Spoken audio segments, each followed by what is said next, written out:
Oke, kali ini kita akan bicarakan mengenai pengantar penelitian.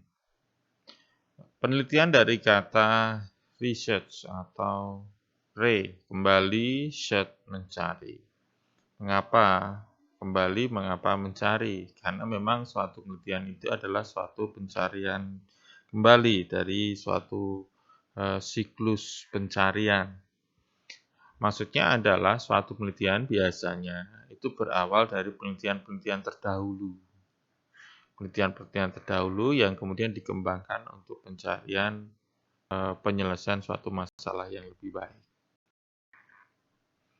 Apa itu penelitian? Jadi seperti tadi saya sampaikan bahwa penelitian itu adalah untuk mencari pemecahan masalah.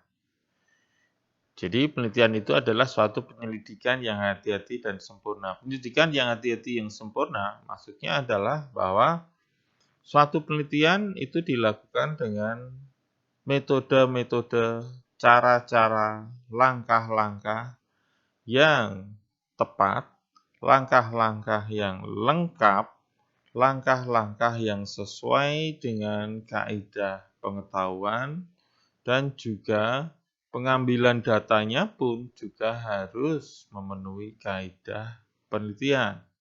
Artinya apa? Artinya adalah data-data yang diambil itu adalah data-data yang representatif, sehingga mencerminkan dari suatu masalah itu sendiri. Penelitian tentu berawal dari suatu masalah, karena memang tujuan dilakukan suatu penelitian itu adalah untuk mencari pemecahan dari masalah tersebut. Ya, jadi penelitian adalah studi yang dilakukan seseorang melalui penyelidikan yang hati-hati dan sempurna terhadap suatu masalah, sehingga diperoleh pemecahan yang tepat terhadap masalah tersebut. Oke, mengapa dilakukan suatu penelitian? Tadi sudah disampaikan bahwa penelitian itu berangkat dari adanya masalah penelitian. Suatu masalah adalah adanya kesenjangan atau gap antara harapan dengan kenyataan. Jadi, mungkin masalah penelitian tersebut sebenarnya sudah mempunyai solusi, tetapi solusi yang ada mungkin belum memenuhi keinginan atau memenuhi harapan, sehingga suatu penelitian dilakukan kembali untuk mencari pemecahan yang lebih baik. Dalam penelitian dikenal penelitian ilmiah dan penelitian non-ilmiah. Apa itu penelitian ilmiah? Penelitian ilmiah adalah penelitian yang mempunyai karakteristik sistematis, rasional, empiris. Sistematis berarti bahwa sebuah penelitian harus dapat dilakukan dengan melalui langkah-langkah yang logis dan teratur, sesuai dengan sistem yang telah diatur, di mana proses tersebut untuk menjelaskan sebab akibat dari objek penelitian tersebut. Langkah-langkah ini biasa disebut dengan metode ilmiah. Kemudian penelitian ilmiah juga bersifat rasional. Rasional berarti bahwa sebuah penelitian harus dilakukan secara masuk akal atau rasional. Kesimpulan suatu penelitian harus didasarkan dari data-data atau fakta-fakta awal. Dengan kata lain, bersifat argumentatif, sehingga dapat dicapai melalui akal manusia. Yang ketiga adalah empiris. Sebuah penelitian harus didasarkan sumber pengetahuan yang berasal dari pengamatan oleh indera manusia. Dengan cara ini, metode tersebut juga bisa diamati oleh orang lain. Jadi, penelitian ilmiah adalah penelitian dengan menggunakan metode ilmiah yang bisa diukur dan dibuktikan secara rasional dan analitis, serta dapat dipahami oleh indera manusia. Bagaimana dengan penelitian non-ilmiah? Ya, tentu saja penelitian non-ilmiah adalah penelitian yang tidak mempunyai karakteristik sistematis, rasional, dan empiris. Contoh misalnya pengambilan kesimpulan berdasarkan intuitif, pengambilan kesimpulan berdasarkan misalnya semedi. Nah, boleh-boleh saja itu, tapi itu tidak ilmiah karena tidak mempunyai karakter sistematis, rasional, empiris. Metode ilmiah sendiri adalah suatu set metodologi dan teknik keilmuan yang berupaya untuk mencari atau merevisi pengetahuan baru dengan sistem ketat melalui investigasi fenomena. Langkah-langkah metode ilmiah bisa kita jelaskan seperti berikut. Jadi, langkah metode penelitian adalah suatu pengulangan beberapa unsur aktivitas yang hal tersebut dilakukan untuk pengembangan pengetahuan secara berkelanjutan. Yang pertama adalah research atau pengamatan pengukuran penelitian awal atau bisa juga dari publikasi atau penelitian-penelitian sebelumnya. Dari pengamatan awal atau penelitian-penelitian sebelumnya, kita dapat membuat atau memunculkan suatu masalah, suatu problem. Dari problem tersebut, kita lakukan penjelasan teoritis yang merupakan dugaan atas hasil pengamatan dan pengukuran. Jadi itu biasa disebut sebagai hipotesa. Selanjutnya, dilakukan prediksi atau deduksi logis dari hipotesa tersebut. Kemudian dilakukan penggalian data, bisa observasi atau eksperimen. Dari data yang diperoleh hasil observasi atau eksperimen, dilakukan analisis data. Selanjutnya, dari hasil analisis data, bisa ditarik suatu kesimpulan. Kesimpulan itu harus dilakukan pengujian atau kita evaluasi. Nah, proses itu akan berulang membentuk sebuah siklus. Jadi, sebuah penelitian tidak akan berhenti pada sebuah kesimpulan. Pasti itu akan berkembang. Sebuah solusi pasti nanti akan ada solusi-solusi yang lebih baik. Tujuan dasar penelitian ada 3 macam. Yang pertama adalah menemukan sesuatu yang baru. Yang kedua adalah mengkonfirmasi mengenai sesuatu yang telah diketahui sebelumnya. Yang ketiga adalah membandingkan efek-efek dari berbagai kondisi pada suatu masalah. Yang pertama, menemukan sesuatu yang baru tentang suatu proses. Bukan berarti sesuatu yang betul-betul baru. Tidak harus begitu, walaupun mungkin saja seperti itu. Tetapi biasanya penemuan ini lebih kepada mengembangkan solusi yang sudah ada sebelumnya, tapi dikembangkan menjadi solusi yang lebih baik dengan menambahkan atau mengurangi faktor atau variabel atau menambahkan atau mengurangi suatu proses. Yang kedua adalah mengkonfirmasi mengenai sesuatu yang telah diketahui sebelumnya. Biasanya, penelitian jenis ini dimaksudkan untuk membuktikan sesuatu yang sudah diyakini oleh masyarakat, tetapi dasar ilmiahnya belum ada. Jadi, penelitian konfirmasi ini bertujuan untuk membuktikan secara ilmiah fenomena yang diyakini oleh masyarakat tersebut. Yang ketiga adalah membandingkan efek-efek dari berbagai kondisi pada suatu masalah. Biasanya di sini untuk melihat pemilihan suatu solusi yang bisa diterapkan untuk masalah-masalah yang berbeda atau memilih metode yang berbeda untuk suatu masalah-masalah yang sama.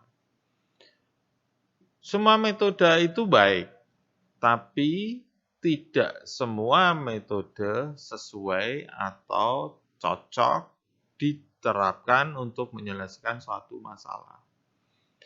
Sambil contoh seperti ini misalnya. Saya ingin meneliti bagaimana metode pembelajaran di perkuliahan. Ada 3 kelas yang berbeda. Saya lakukan eksperimen perlakuan, di mana kelas A kita lakukan metode pembelajaran dengan offline atau tatap muka saja. Kelas B kita lakukan pembelajaran dengan online saja. Kelas C kita lakukan pembelajaran dengan online dan offline atau blended learning. Dari ketiga metode diterapkan pada kelas yang berbeda, tapi karakteristiknya sama. Nah, dari situ kita bisa melihat metode apa yang sesuai, yang optimal, bisa kita terapkan di dalam perkuliahan untuk suatu mata kuliah.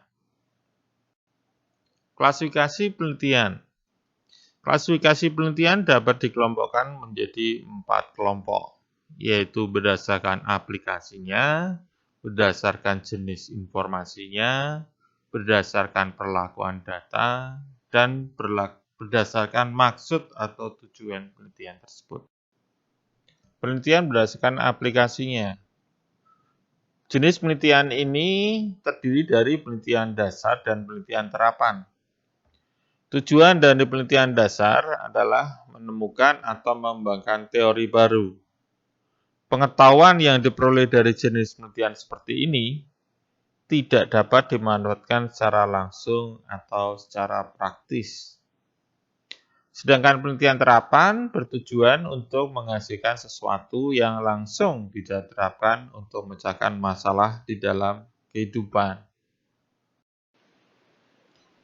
Penelitian berdasarkan perlakuan data. Penelitian berdasarkan perlakuan data ini terdiri dari penelitian eksploratori dan penelitian konfirmatori. Penelitian eksploratori bertujuan untuk mencari tahu atau mengeksplorasi berhubungan dengan suatu masalah. Misalnya, Anda berkembang suatu penyakit yang disebabkan oleh virus, di mana sebelumnya belum pernah ada penyakit dan virus tersebut. Maka dilakukan eksplorasi terhadap karakter virus itu. Sifatnya seperti apa, masa inkubasinya bagaimana, cara berkembangnya bagaimana. Dia akan mati kalau kena media apa, dan seterusnya. Nah, dari karakter itu kemudian dicari atau kita temukan fakta, prinsip, produk yang baru dari pengetahuan tentang karakter virus itu. Biasanya data-data yang diperoleh itu dianalisis, digali, tidak dengan pengolahan statistik. Kemudian penelitian konfirmatori.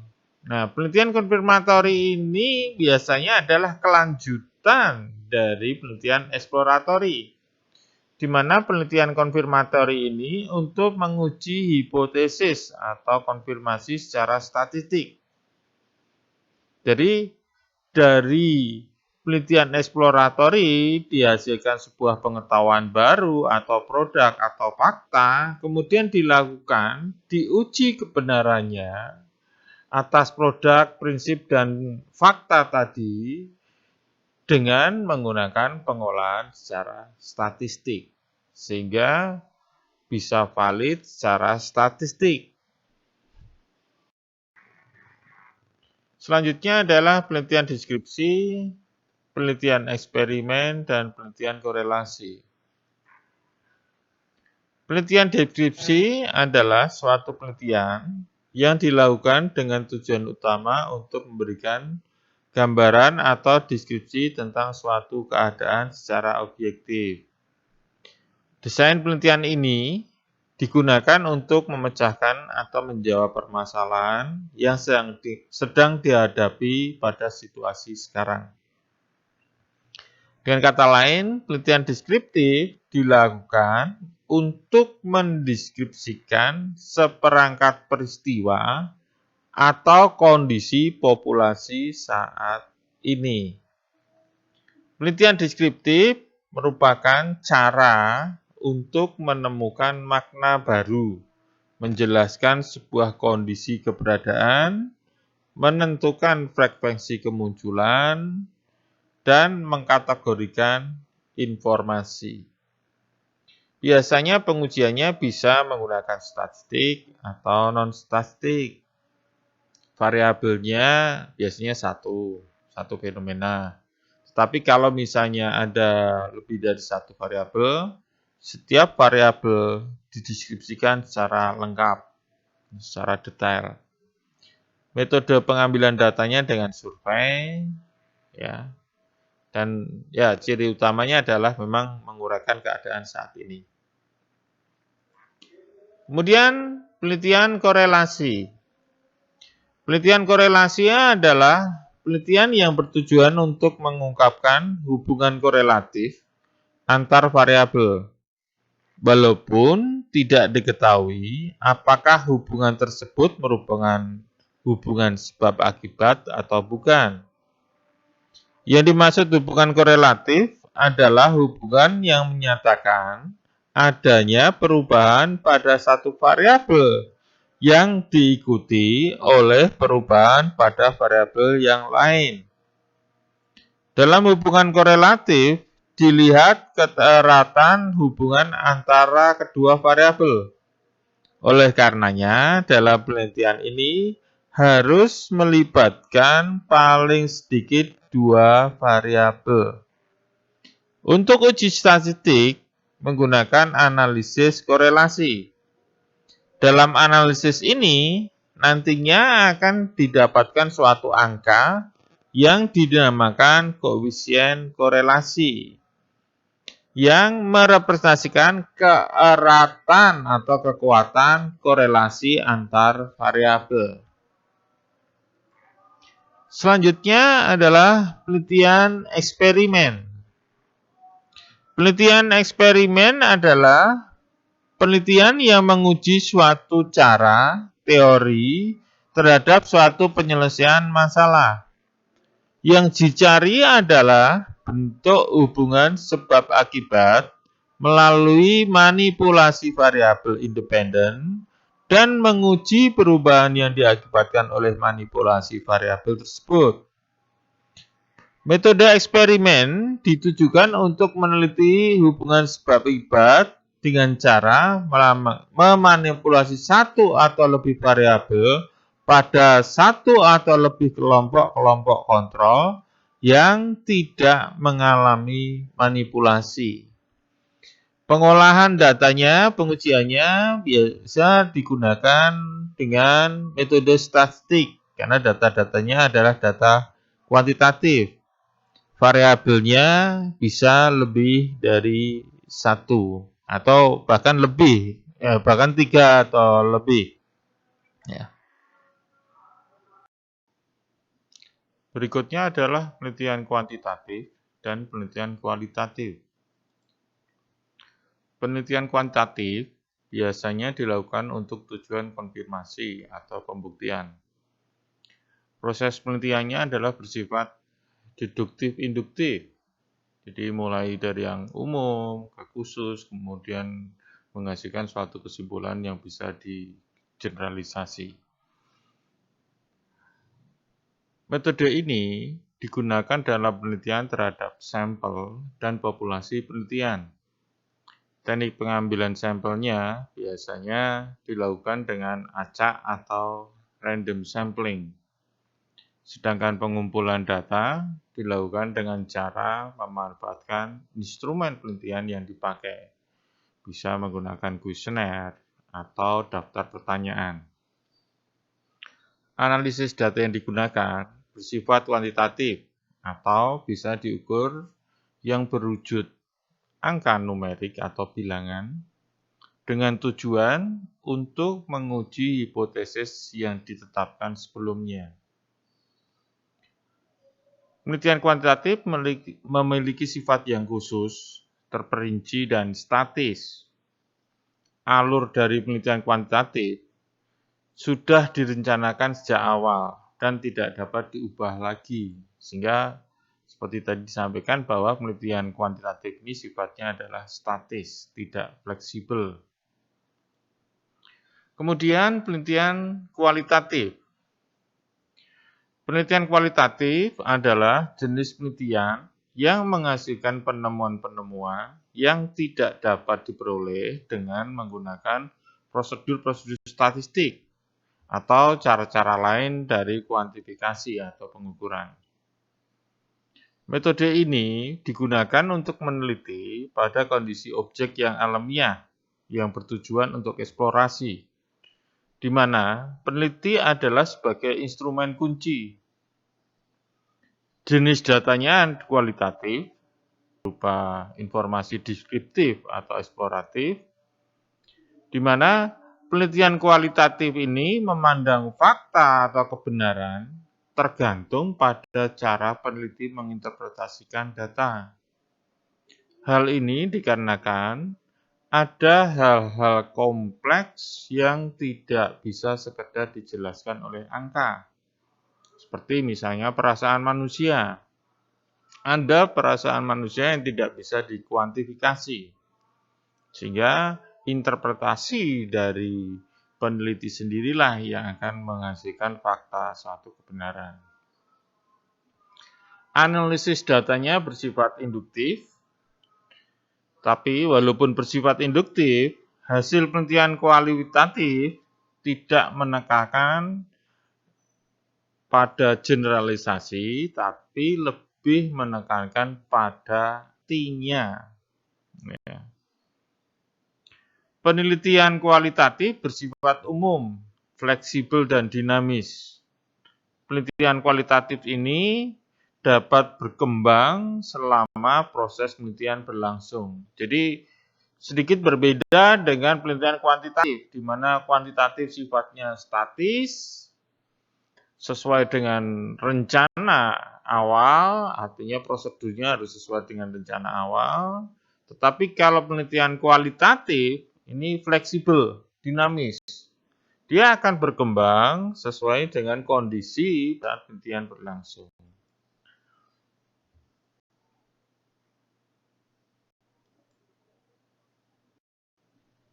Demikian tadi jenis-jenis penelitian. Bagaimana kalau tugas akhir dan skripsi itu termasuk jenis penelitian apa dan bagaimana tujuan dan kontribusi serta target publikasinya? Biasanya bahwa tugas akhir atau skripsi ini bisa berupa penelitian deskriptif atau penelitian korelasi. Walaupun bisa saja jenis-jenis penelitian yang lain. Pada umumnya adalah deskriptif atau korelasi. Sedangkan tujuan penelitiannya biasanya untuk penerapan atau pengujian suatu teori. Kontribusi dari hasil penelitian tugas akhir atau skripsi biasanya berupa suatu implementasi. Jadi hasil penelitian itu kemudian diimplementasikan atau pengembangan. Jadi bisa mengembangkan suatu teori atau mengembangkan suatu objek tertentu. Target publikasinya untuk tugas akhir dan skripsi biasanya adalah domestic conference, tapi ya tergantung dari perguruan tinggi masing-masing. Ya. Oke, selanjutnya kita akan bahas mengenai novelty atau originalitas penelitian. Novelty adalah unsur kebaruan atau temuan dari sebuah penelitian. Penelitian dikatakan baik jika menemukan unsur temuan baru, sehingga memiliki kontribusi yang baik bagi keilmuan maupun bagi kehidupan. Novelty bisa dilihat dari dua aspek. Yang pertama adalah aspek metode, yang kedua adalah aspek masalah. Nah, aspek metode. Aspek metode dikatakan baru atau mempunyai novelty manakala penelitian itu memecahkan masalah yang orang lain sudah pernah mengerjakan sebelumnya, tapi dengan metode yang berbeda. Model penelitian yang mempunyai original atau kebaruan pada metode ini mempunyai kontribusi pada pengembangan metode atau method improvement. Yang kedua adalah novelty atau kebaruan atau originalitas pada masalah.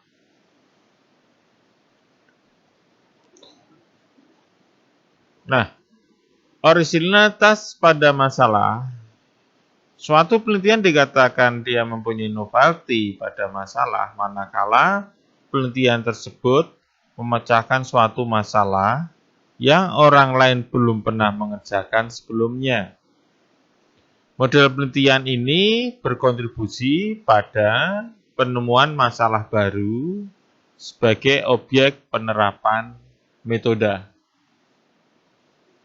Jadi sekali lagi, novelty itu adalah kebaruan suatu penelitian, bisa dilihat dari dua aspek, bisa dari metodenya, atau dari masalahnya, atau bahkan kedua-duanya.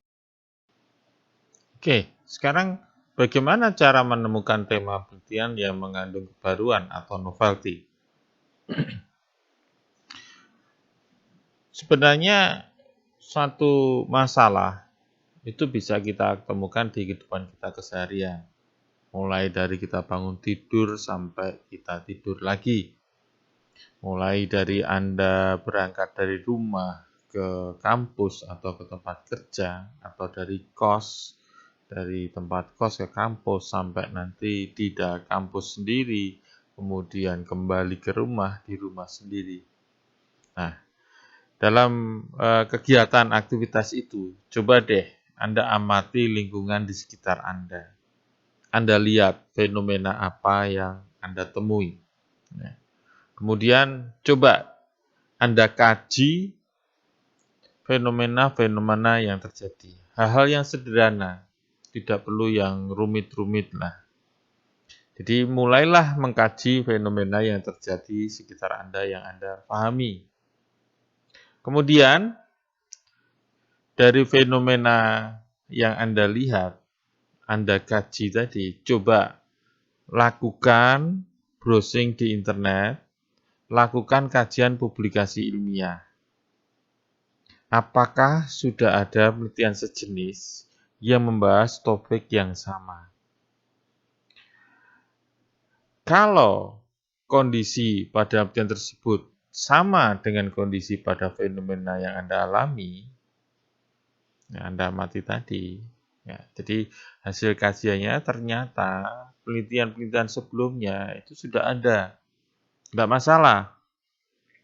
Jika sudah ada yang membahas mengenai tema tersebut, mulai temukan apakah kondisi penelitian tersebut sama dengan kondisi pada fenomena yang Anda amati. Jika kondisi tersebut tidak sama, maka kemungkinan pilihan kita mengandung unsur novelty. Oke. Beberapa kriteria yang dapat digunakan untuk menilai suatu kebaruan sebuah penelitian. Saya berikan beberapa contoh di sini. Yang pertama adalah menyajikan sejumlah informasi baru, di mana peneliti merupakan orang pertama yang melakukannya. Berarti memang betul tema-tema itu adalah tema-tema yang baru, sebelumnya belum pernah dilakukan. Yang kedua adalah memperluas, mengkualifikasi, atau mengelaborasi sejumlah kegiatan yang sudah ada sebelumnya. Jadi sebelumnya sudah ada, tapi kita perluas. Kita kualifikasi kegiatan-kegiatan itu atau menggabungkan beberapa kegiatan menjadi sebuah kegiatan penelitian. Yang ketiga adalah melakukan sebagian karya asli yang dirancang oleh orang lain. Jadi Anda bisa melakukan sebuah partisi atau bagian dari karya orang lain.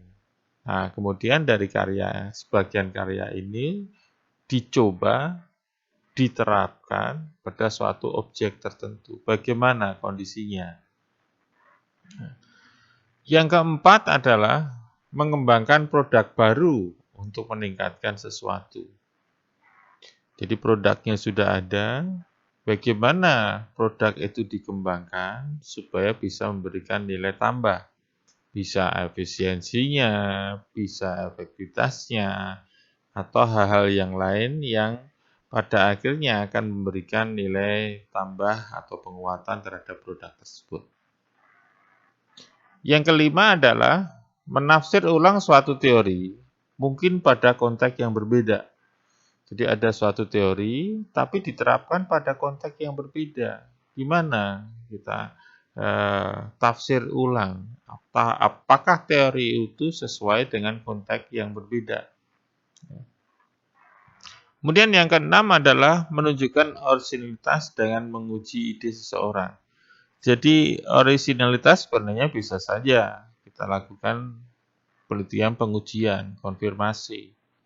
Dari ide seseorang kita uji.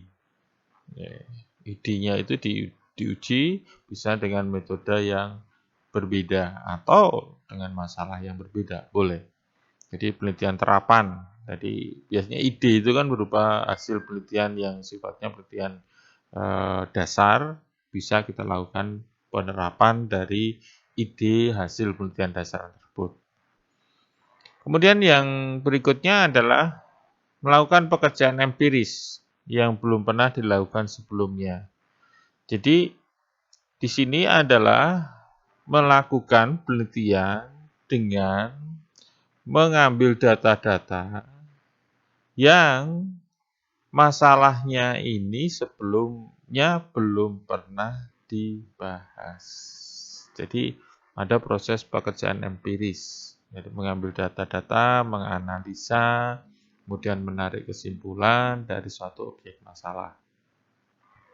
Yang kedelapan adalah menggunakan pendekatan metodologis yang berbeda untuk memecahkan suatu masalah. Jadi masalahnya mungkin sudah ada sama. Tapi bagaimana kalau kita lakukan penelitian dengan pendekatan metode yang berbeda? Ya, tentunya di sini pada akhirnya nanti hasilnya itu akan kita bisa bandingkan bagaimana penerapan suatu metode itu dibandingkan dengan metode sebelumnya. Kemudian yang kesembilan adalah mensintesis informasi yang baru dengan cara yang berbeda. Jadi pada prinsipnya sama dengan poin ke-7 dan ke-8. Jadi di sini adalah melakukan analisis, kemudian mensintesis informasi yang baru. Tentunya dengan cara-cara yang berbeda. Yang ke-10 adalah memberikan interpretasi baru menggunakan informasi yang ada sebelumnya. Jadi data-datanya sama, tapi coba kita lakukan pengolahan untuk memberikan interpretasi lain. Bagaimana sebuah kumpulan data bisa dilihat dari aspek yang berbeda. Informasinya, hasilnya seperti apa. Misalnya, contohnya, Anda punya data kesehatan. Data kesehatan mungkin hasil penelitian dari teman-teman bidang kesehatan. Tapi bagaimana data-data kesehatan masyarakat itu kita dekati dalam aspek sistem pengambilan keputusan misalnya, atau dalam aspek ekonomi, atau dalam aspek sosial. Jadi datanya sama, kita implementasikan berbeda. Yang 11 adalah menerapkan ide-ide yang ada ke daerah yang baru. Jadi ide-idenya ada, bagaimana kalau diterapkan di daerah yang baru. Tentu lingkup daerahnya yang tidak hanya lingkup lokal, bisa bahkan bisa antar provinsi atau antar negara yang berbeda. Yang selanjutnya adalah mengambil teknik tertentu dan menerapkan di daerah yang baru. Ini sebenarnya mirip dengan yang 11. Kalau yang 11 sudah idenya, metodenya bukan sama, tapi di sini adalah caranya atau tekniknya diterapkan di daerah yang baru. Yang ke-13 adalah mengembangkan alat atau teknik baru.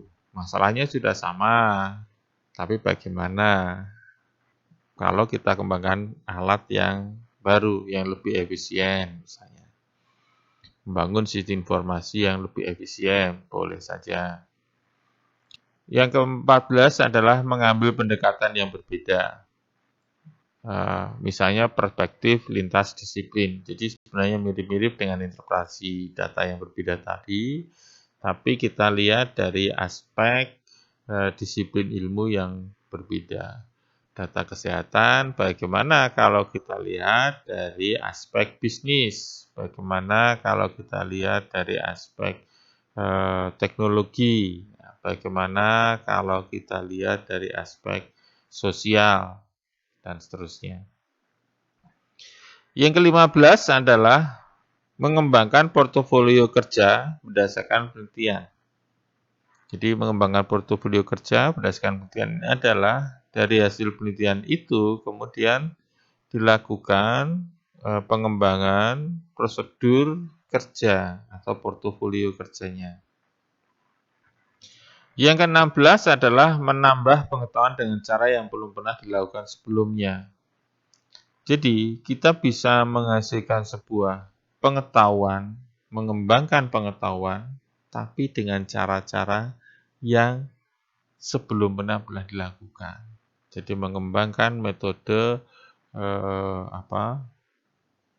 pembelajaran misalnya, silahkan saja, itu bisa dilakukan. Oke teman-teman semua, demikian tadi sedikit pengantar mengenai penelitian. Ya, selamat meneliti. Semoga sukses dengan penelitiannya, dengan skripsinya. Tidak usah lama-lama skripsinya.